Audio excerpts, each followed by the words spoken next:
All right, so 7.4 has several little pieces to it. So keep in mind, again, we are dealing with similar triangles and trying to find missing pieces.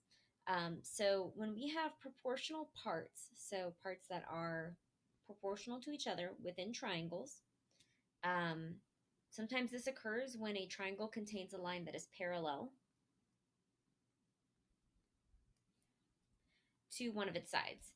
So if you look down at our picture right here, we have one triangle, which is the smaller triangle, and then we have a larger triangle, and both of them have a side that is parallel to each other. And so that's what we're referring to is if we have one side that is parallel to another side of a different triangle within the same triangle. So when a triangle contains a line that is parallel to one of its sides, the two triangles formed can be proved similar. So remember, similar triangles using the angle-angle similarity postulate. So this is the angle-angle shortcut. So remember, if um, two angles are congruent within a triangle, then they have to be similar. Since all three angles have to be congruent for it to be similar anyway. So as long as you know two of the angles are congruent to two other angles on the similar triangle, then they're similar triangles.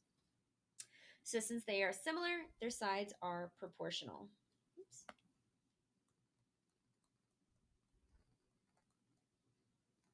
So remember, the sides for similar triangles are always proportional to each other.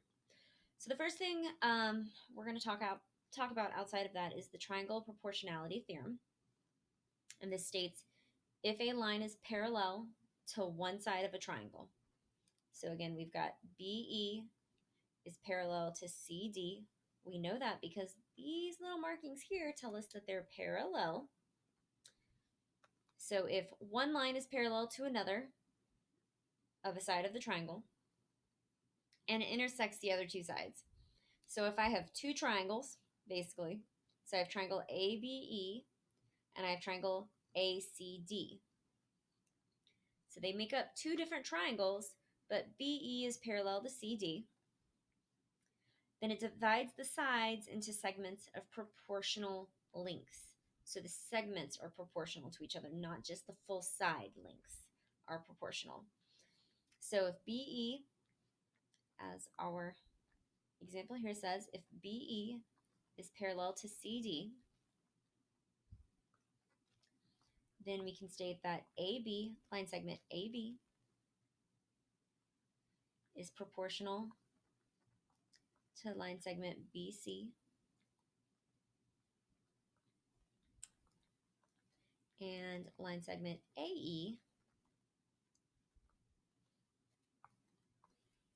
is proportional to ED.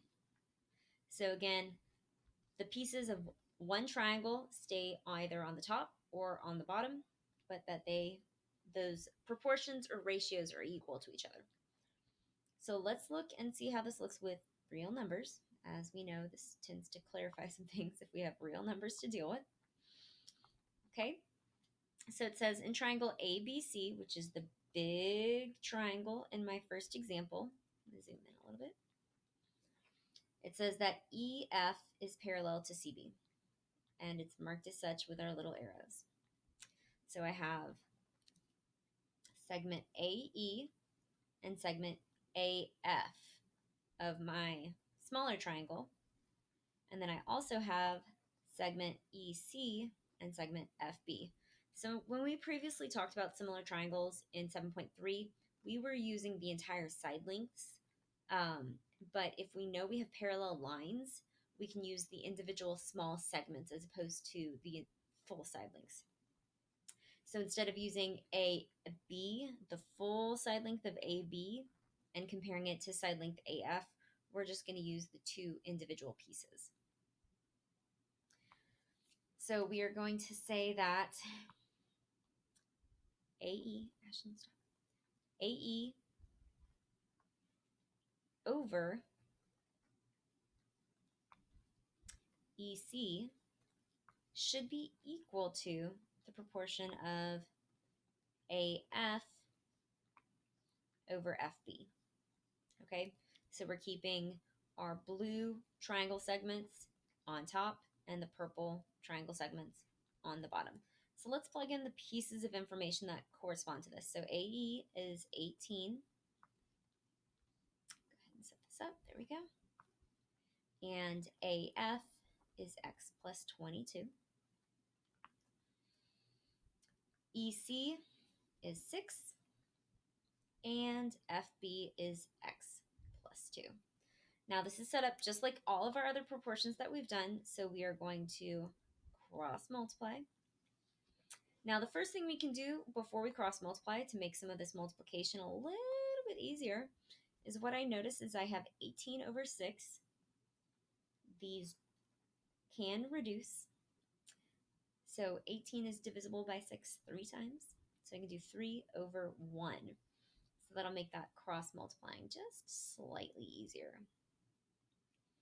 So when we cross multiply, we have x plus 22 on one side, and then 3 times x plus 2.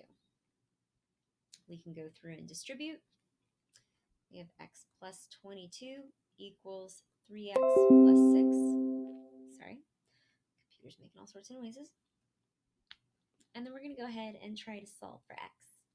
So I'm going to subtract x from one side and also subtract 6 from both sides. 22 minus 6 is going to give us 16 is equal to 2x. And when I divide, that gives me x is equal to 8. So that's one example of us using the triangle proportionality theorem. Let's take a look at another and see if we can knock out this example as well. So similar in idea. So we still have these parallel markings right here and right here. So those help us separate our two triangles. So we have a side length of 20 from our small triangle and a side length of 18. Now those are going to correspond to x and 20 and 18 and 9. So I'm going to keep this as orange over green. So similar to kind of what we were doing yesterday, I'm going to keep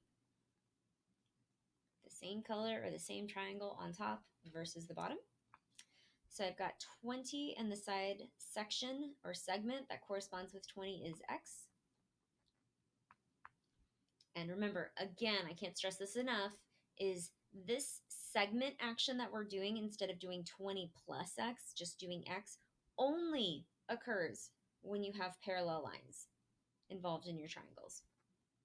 So I've got 18, and that segment is going to correspond to 9. So now we go through and cross multiply.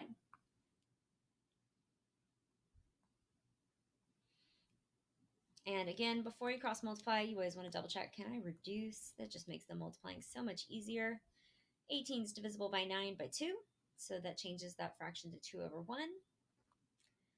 And then we can cross multiply. If you don't reduce, that's fine. It's just makes some of that multiplication and division slightly more difficult or an extra step. So we have 20 equals 2x, and when we divide by 2, x is going to be equal to 10.